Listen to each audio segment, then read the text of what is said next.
saya tegaskan kembali bahwa hal-hal di luar itu yang bersifat seremoni, upacara, merayakan ulang tahun ini, ulang tahun itu, hari ini, hari itu, kita tidak anggarkan.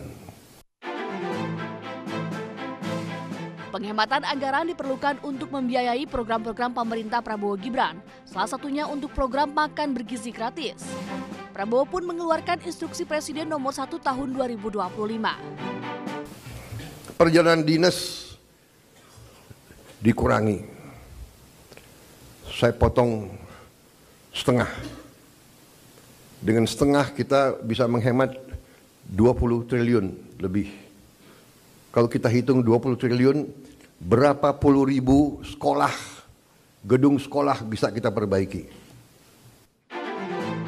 Menteri Keuangan Sri Mulyani pun mengeluarkan surat instruksi untuk memangkas anggaran kementerian. Meski efisiensi gencar dilakukan di sejumlah kementerian, namun pemerintah pastikan tidak akan menyentuh belanja pegawai maupun bantuan sosial atau bansos.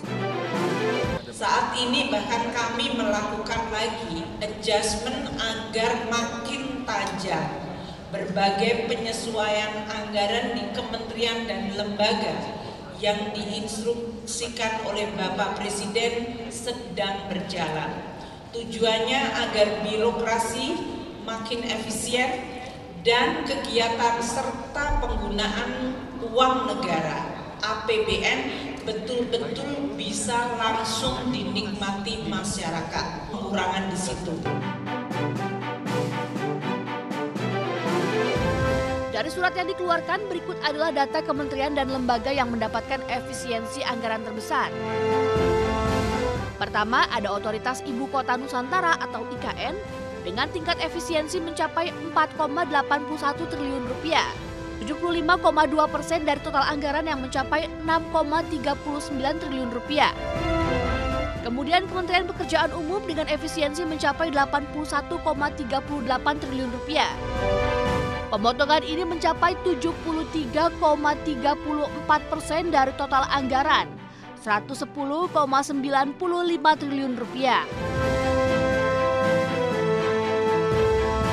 Kementerian Perumahan dan Kawasan Permukiman juga alami efisiensi sebesar 69,4%. Total anggaran yang dipotong adalah 3,66 triliun rupiah dari total anggaran 5,27 triliun rupiah. Kementerian Pemuda dan Olahraga juga harus efisiensi sebesar 62,9%. Total anggaran yang dipotong mencapai 1,46 triliun rupiah dari total anggaran 2,33 triliun rupiah. Badan Nasional Penanggulangan Terorisme atau BNPT menjadi salah satu lembaga dengan tingkat efisiensi yang cukup besar, yaitu mencapai 69,1%. Anggaran yang dipotong mencapai 433,19 miliar rupiah dari total anggaran 626,39 rupiah. Sementara Kementerian Koordinator Bidang Hukum, HAM, Imigrasi, dan Permasyarakatan harus melakukan efisiensi sebesar 66,4%. Kemenko yang membawahi 3 kementerian ini harus mengurangi anggaran sebesar 6 miliar rupiah dari total anggaran sebelumnya 9,2 miliar rupiah. Lembaga Perlindungan Saksi dan Korban juga menjadi salah satu lembaga yang alami efisiensi cukup besar, yaitu 144,5 miliar rupiah atau 62,8%. Sementara total anggaran sebelumnya mencapai 229,9 miliar rupiah.